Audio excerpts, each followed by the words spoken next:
Today we look at the Ole Miss draft class, including headliners, potential surprises, things like that. We also talk basketball a little bit, Austin Nunez, and a throwback game in the Tadpad. We'll talk about it all on the Locked On Ole Miss podcast. You are Locked On Ole Miss, your daily podcast on the Ole Miss Rebels, part of the Locked On Podcast Network, your team every day.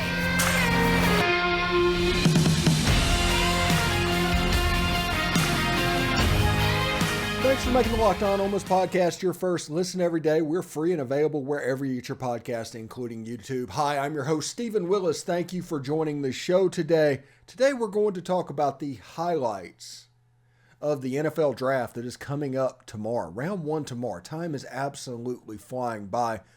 In the second and third segment, though, we'll talk about Austin Nunez a little bit and potentially a throwback game in the Tadpad and who all would be interested in something like that. I know I'm pretty fired up for it, but we'll talk about it in just a little bit.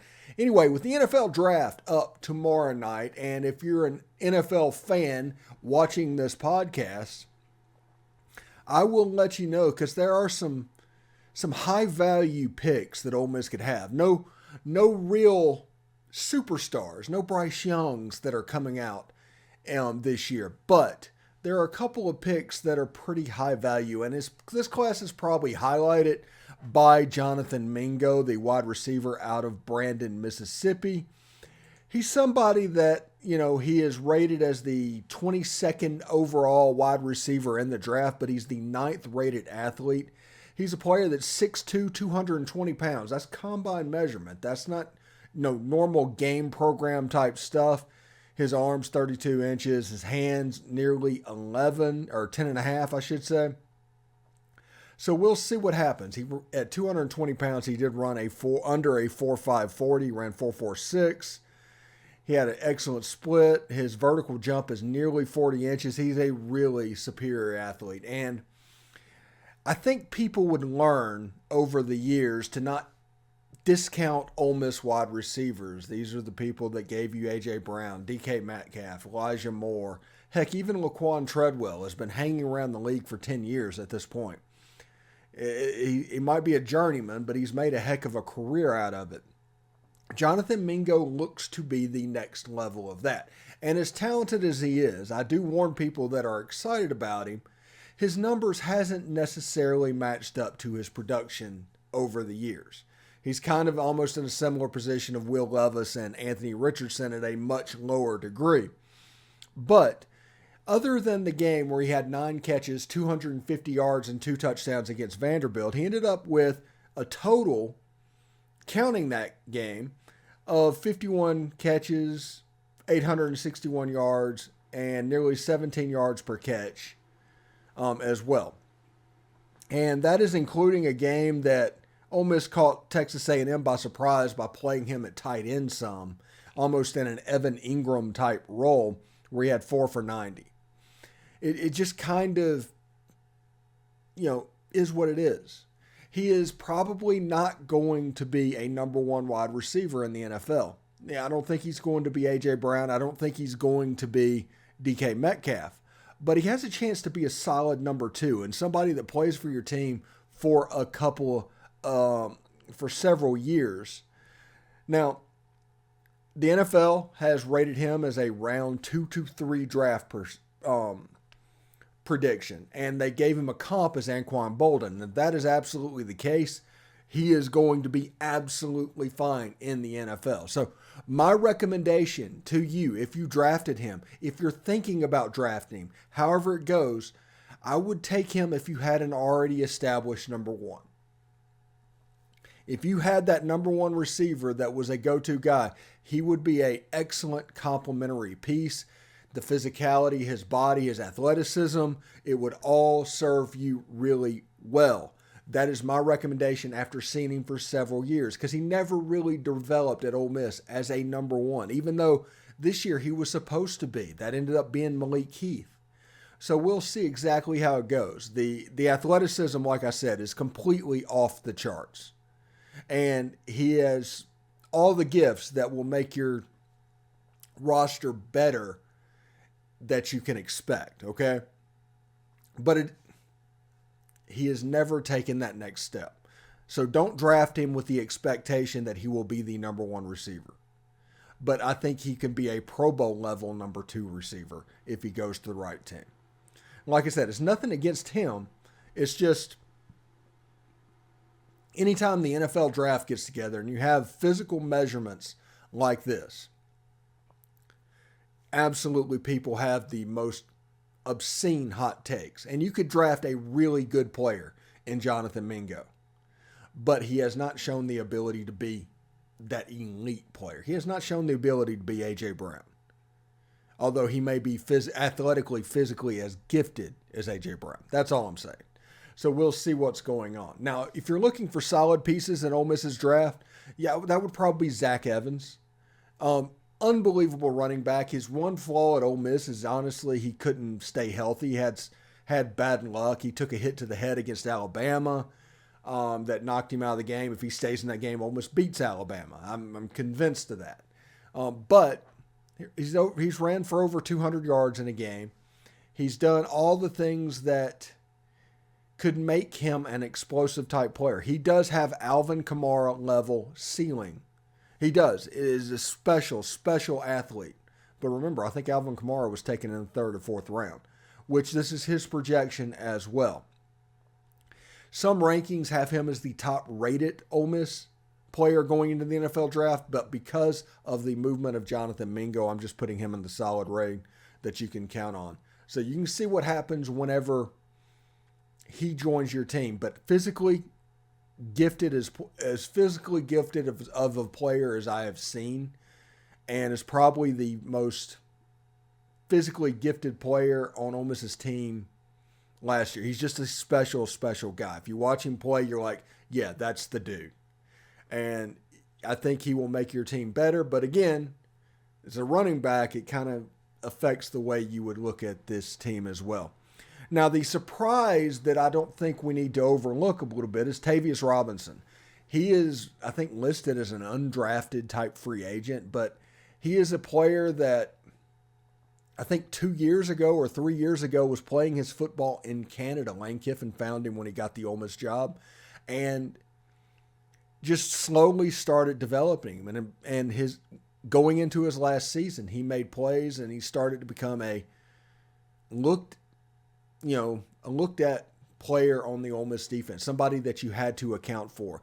Almost Ole Miss's best defensive lineman, even though he wasn't an interior guy, he drew a lot of double teams, and he made plays after plays after plays. If you look, like Jared Ivey may have made the sack against Will Levis that saved that game, but Tavius Robinson on that drive showed up as well.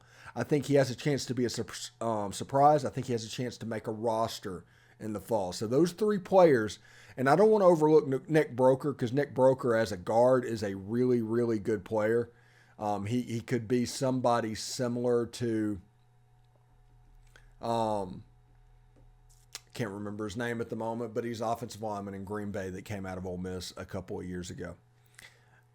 I would put him 4th on the list. If you're asking me to rank players out of this draft class, that's what I would do. I would put Jonathan Mingo number 1, Zach Evans number 2, number 3 Tavius Robinson, even though it sounds like he's going to go undrafted, and of course Nick Broeker number 4. Those are kind of the 4 names that you need to be keeping an eye on at the moment. It just kind of is what it is.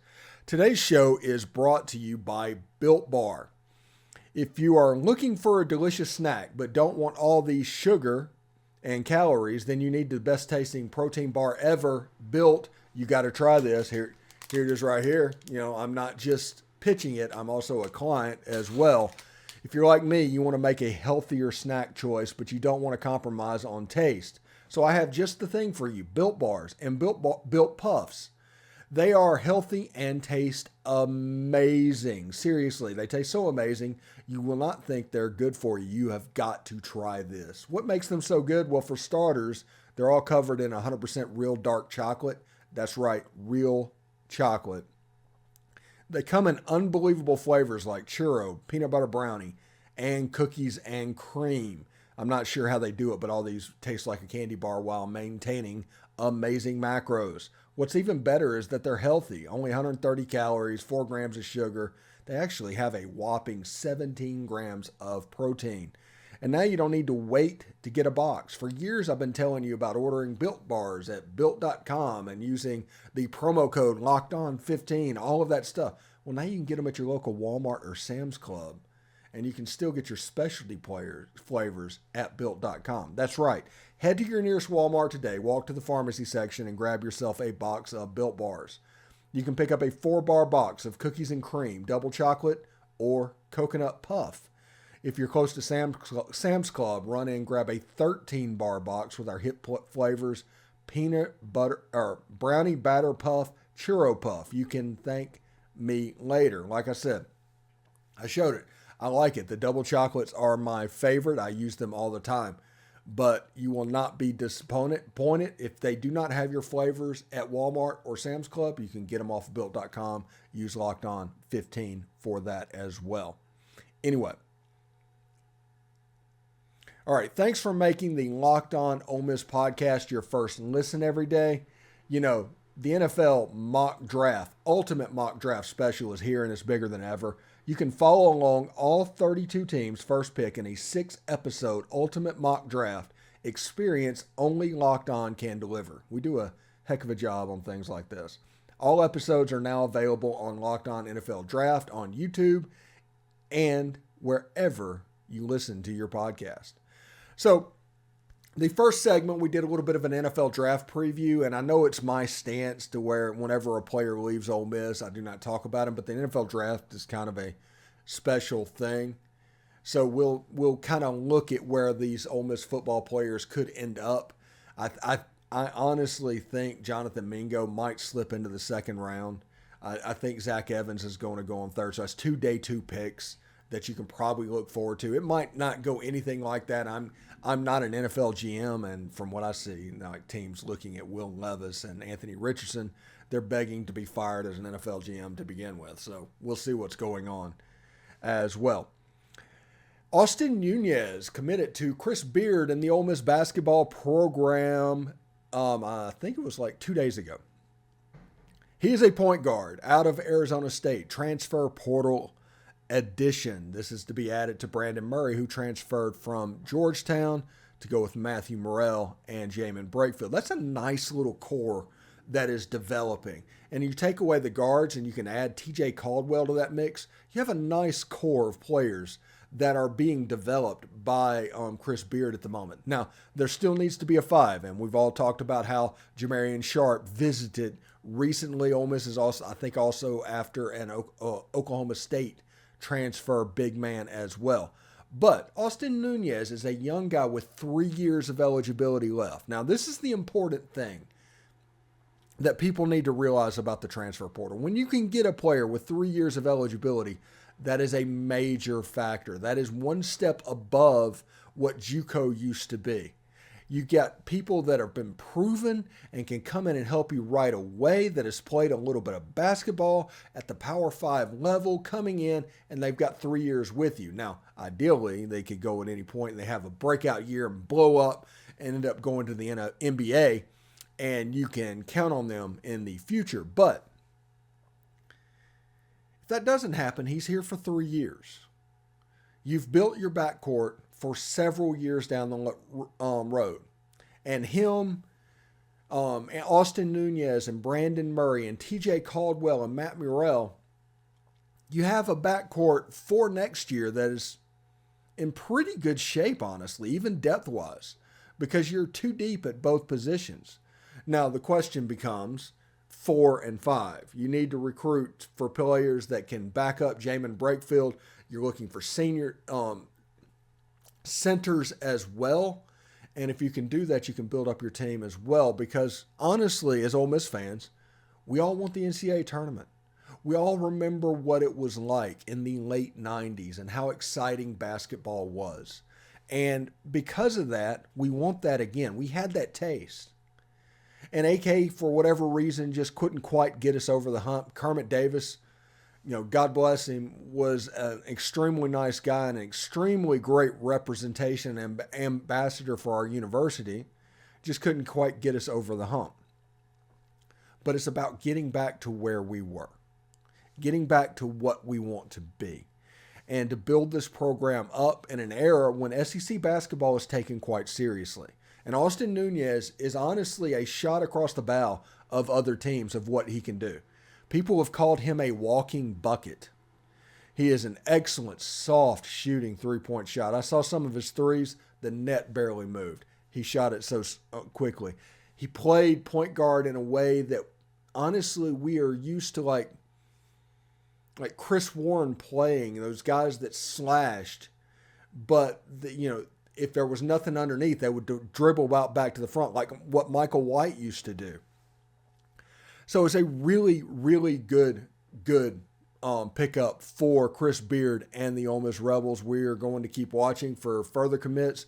They're going to fully grow this thing. I think they've announced that they were going to do a holiday tournament in next November in the Cayman Islands.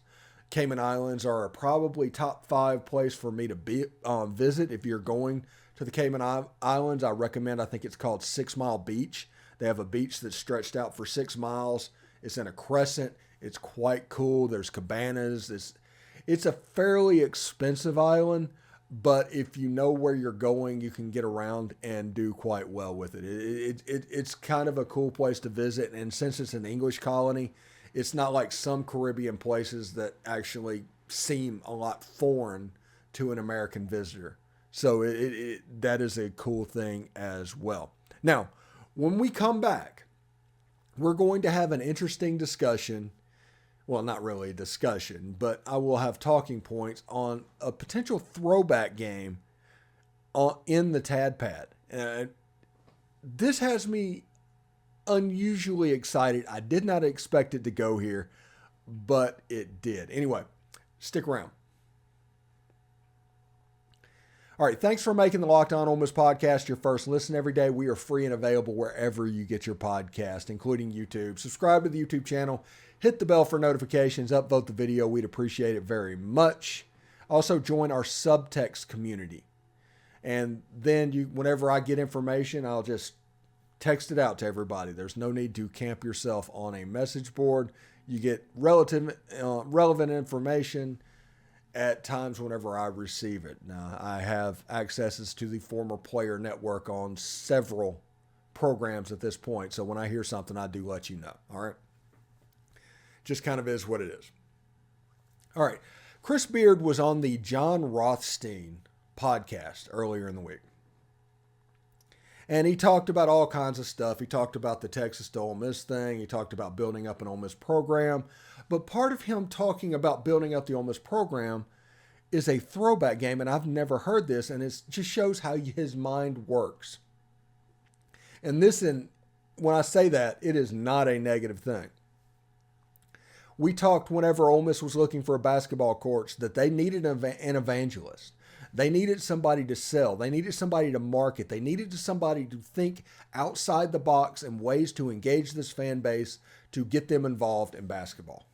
And one of his ideas is a throwback game once this year in the Tadpad. And he mentions like, hey, that building is still up. Now, if they drop a little money in it and maybe do the floor in a way similar to like when Gerald Glass played, and uniforms back when Ed Murphy was the coach, I think it would be even better. So we'll see exactly how that goes. I do not wear the throwbacks that are currently used. Those get worn in the pavilion. I want a special uniform for that game if it happens. But the nostalgia factor of it, when people talk about it, the pavilion is beautiful. It's one of the best arenas in the Southeastern Conference. We've absolutely gotten what we paid for. This is not a detriment in any way to the pavilion. But we play games in December in South Haven, in Biloxi, in Jackson, in Tupelo. All of that has happened because during the year when the students are gone in December, it becomes a hard draw for locals to get to the game. So attendance at basketball games, especially home games, say December 20th, are hard to manage. This will provide a nostalgia factor for people that just want to go see what the Tadpad looks like, have memories what it was like whenever they were in school, whenever they were going to games back in the 80s, 90s, and early 2000s. That will provide an avenue for them to get people into the game. It'll provide an avenue to engage the fan base on multiple different levels. This absolutely is a genius idea. Now, everybody's going to talk about the reason we built the pavilion at the first, but this is only one game. And it might be against Alcorn or Valley or Jackson State or Tennessee Martin, a school like that otherwise would not be a typical draw because that time of year it's difficult. This will provide a way to engage the local fan bases around Oxford without having to go try and get people in South Haven, in Tupelo. I mean, they almost don't even need to play games at the Mississippi Coliseum anymore because nobody is really driving up to see the game anymore on the weekends. You need to energize that local fan base, and he is doing a fantastic job of engaging them and starting and just thinking outside the box in ways that he can do this. I'm obscenely impressed, honestly, with a coach that even thinks that way. And he has a chance to be a fairly special type basketball coach. I think Ole Miss basketball is on its way to big things. That's one of the reasons we're talking about it more. We're forcing it. Even stuff that we do not know, self-professed, do not know much about, we're going to try and force our way to learn. We have our former player in Tim Thomas that can give us avenues. I mean, he's hitting me up on text nearly every day. He's like, hey, pay attention to this. You need to listen to this podcast. They're talking about a throwback game. How cool would that be? And somebody, a former player like Tim Thomas, how cool would it be for him to get to see one more game in the place where he played and have so many memories with Bob Weltlick and all that going around? How cool would that be, honestly?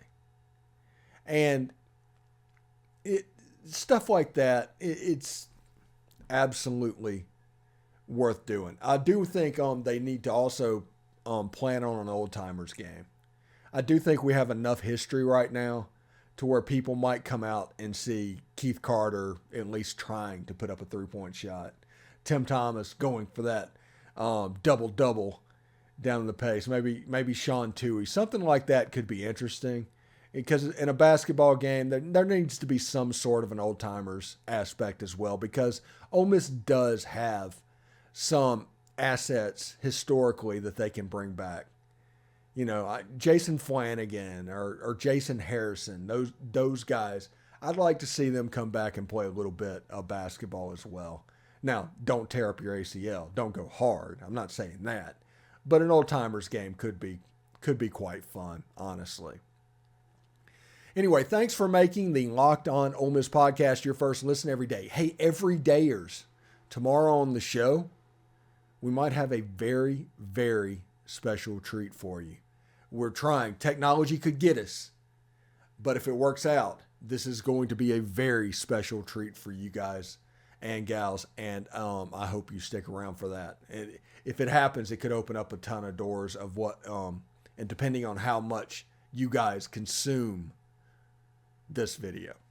So if you do that, it should be pretty good. This week is going to be a little bit light on the guest. We're giving them a little bit of a break since we are kind of in the part of the year that is weird. And I'm going to need some help once June 15th gets here. And I don't want to burn all these bridges because there's not a lot of stuff to talk about from time to time. We've got the transfer portal now. Chris Beard with that godsend of an interview and the NFL draft. That is big things that Ole Miss can look at. But as it sits right now, it's going to get thinner and thinner and thinner, even with the portal as the weapon that it is. So tune in tomorrow's episode for that. Anyway, I hope everybody had a good time. I hope everybody had fun, and we will talk to you tomorrow. And as always, hotty toddy.